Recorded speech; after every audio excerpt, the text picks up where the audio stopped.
ಕರುನಾಡಲ್ಲಿ ಕಾವೇರಿ ವಿವಾದ ದಗದಗಿಸ್ತಾ ಇದೆ. ನಾಳೆ ಕಾವೇರಿ ನೀರು ಹಂಚಿಕೆ ಸಂಬಂಧ ಸುಪ್ರೀಂ ಕೋರ್ಟ್ನಲ್ಲಿ ವಿಚಾರಣೆ ಕೂಡ ಇದೆ.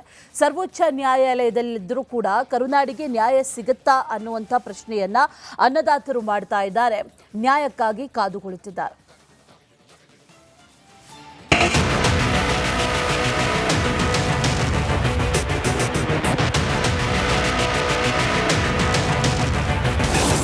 ತಮಿಳುನಾಡಿಗೆ ನೀರು ಹರಿಸದಿರಲು ಅಫಿಡವಿಟ್.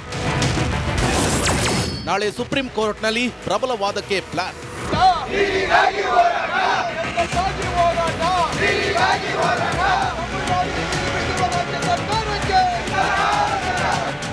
ರಾಜ್ಯದಲ್ಲಿ ಹಲವೆಡೆ ಮುಂಗಾರು ಕೈಕೊಟ್ಟಿದೆ. ಅನೇಕ ಕಡೆ ಬರದ ಪರಿಸ್ಥಿತಿ ಇದೆ.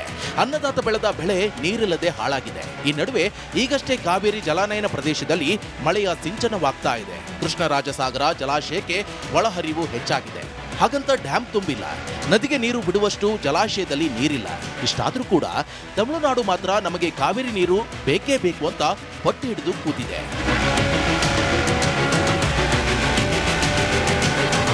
ಕೆಆರ್ಎಸ್ ಡ್ಯಾಂನಿಂದ ಹಂತ ಹಂತವಾಗಿ ತಮಿಳುನಾಡಿಗೆ ನೀರು ಹರಿಸಲು ರಾಜ್ಯ ಸರ್ಕಾರಕ್ಕೆ ಸಿಡಬ್ಲ್ಯೂಆರ್ಸಿ ಶಿಫಾರಸು ಮಾಡಿದೆ. ಸಿಡಬ್ಲ್ಯೂಎಂಎ ಅಂದ್ರೆ ಕಾವೇರಿ ನೀರು ನಿರ್ವಹಣಾ ಪ್ರಾಧಿಕಾರ.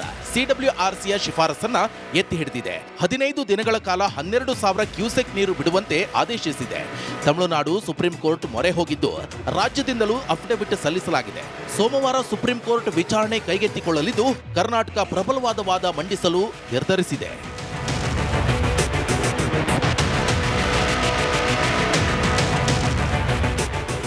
ಎಲ್ಲ ಪ್ರಿಪೇರ್ ಆಗ್ತಾ ಇದೆ. ತಮಿಳುನಾಡು ಅಪ್ಲಿಕೇಶನ್ 17th ಏನೋ ಬರುವಂಥ ಅವಕಾಶ ಇದೆ. ನಮ್ಮ ಸರ್ಕಾರ ಸುಪ್ರೀಂ ಕೋರ್ಟ್ ಮುಂದೆ ಹೋಗೋದ್ರಿಂದ ಬಹುಶಃ ನಾವು ಇದನ್ನು ಭಾಳ ಗಂಭೀರವಾಗಿ ಸುಪ್ರೀಂ ಕೋರ್ಟ್ ಮುಂದೆ ನಾವು ಎಲ್ಲ ಡೀಟೇಲ್ನ ಸಬ್ಮಿಟ್ ಮಾಡಬೇಕಾಗಿದೆ. ಬಹುಶಃ ನಮಗೆ ಸುಪ್ರೀಂ ಕೋರ್ಟಲ್ಲಿ ಏನಾದರೂ ಒಂದು ಸಂಪೂರ್ಣ ಮಾಹಿತಿಯನ್ನು ಎರಡೂ ರಾಜ್ಯದಲ್ಲಿ ಎಲ್ಲ ಇಲಾಖೆಯಿಂದ ತಗೊಂಡು ಸ್ವಲ್ಪ ನ್ಯಾಯ ಸಿಗುತ್ತೆ ಅನ್ನೋ ನಂಬಿಕೆ ಭರವಸೆ. ಬೆಂಗಳೂರಿಗೂ ಕುಡಿಯುವ ನೀರನ್ನ ಸಂಗ್ರಹಿಸಬೇಕಿದೆ. ಇದ್ರ ಜೊತೆ ಮಂಡ್ಯ ಭಾಗದ ರೈತರ ಬೆಳೆಗಳಿಗೂ ನೀರು ಬಿಡಬೇಕಿದೆ. ಈ ಎಲ್ಲ ಪರಿಸ್ಥಿತಿಯನ್ನ ಸುಪ್ರೀಂ ಕೋರ್ಟ್ಗೆ ಮನವರಿಕೆ ಮಾಡಿಕೊಡಬೇಕಿದೆ. ಮುಂದಿನ ಬೇಸಿಗೆವರೆಗೂ ನೀರನ್ನ ಕಾಪಾಡಿಕೊಳ್ಳಬೇಕಿದ್ದು ಮುಂದಿನ ದಿನಗಳಲ್ಲಿ ಮಳೆಯಾದ್ರೆ ಅದರ ಆಧಾರದ ಮೇಲೆ ನೀರನ್ನು ಬಿಡುವ ಬಗ್ಗೆ ಸರ್ವೋಚ್ಚ ನ್ಯಾಯಾಲಯಕ್ಕೆ ಕರ್ನಾಟಕ ಪರ ವಕೀಲರು ಮನವರಿಕೆ ಮಾಡಿಕೊಡಲಿದ್ದಾರೆ. ಇನ್ನು ಸೂಕ್ತ ರೀತಿಯಲ್ಲಿ ರಾಜ್ಯ ಸರ್ಕಾರ ವಾದ ಮಾಡಬೇಕು ಅಂತ ವಿಪಕ್ಷಗಳು ಸರ್ಕಾರಕ್ಕೆ ಆಗ್ರಹಿಸಿವೆ.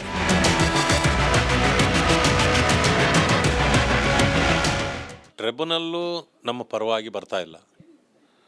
ಇದನ್ನು ಸರಿಯಾಗಿ ನಮ್ಮ ವಕೀಲರು ಕೋರ್ಟ್ಗೆ ಮನವರಿಕೆ ಮಾಡಿಕೊಟ್ರೆ ನಾವು ಕೋರ್ಟಿನಲ್ಲಿ ನಮಗೆ ನ್ಯಾಯ ಸಿಗಬಹುದು ಅಂತ ನಾವು ಒಂದು ಆಲೋಚನೆ ಮಾಡಬಹುದು.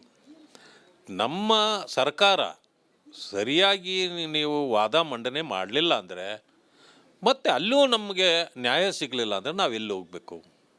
ಈ ಪರಿಸ್ಥಿತಿ ನಿರ್ಮಾಣ ಆಗದಿದ್ದಂತೆ ಸರ್ಕಾರ ಮುನ್ನೆಚ್ಚರಿಕೆ ಕ್ರಮವಹಿಸಿ ಸೋಮವಾರದ ದಿನ ಕೋರ್ಟ್ನಲ್ಲಿ ಸರಿಯಾದ ವಕೀಲರುಗಳನ್ನಿಟ್ಟು ವಾದ ಮಂಡಿಸಿ ನಮ್ಮ ಸಮಸ್ಯೆಗಳನ್ನು ಮನವರಿಕೆ ಮಾಡಿಕೊಟ್ಟು ಕರ್ನಾಟಕದ ಪರವಾಗಿ, ಕರ್ನಾಟಕ ರೈತರ ಪರವಾಗಿ, ಕನ್ನಡಿಗರ ಪರವಾಗಿ ಒಂದು ನ್ಯಾಯಾಲಯದ ತೀರ್ಪು ಬರುವಂತೆ ಸರ್ಕಾರ ಮಾಡಬೇಕು ಅನ್ನೋದು ನನ್ನ ಆಗ್ರಹ.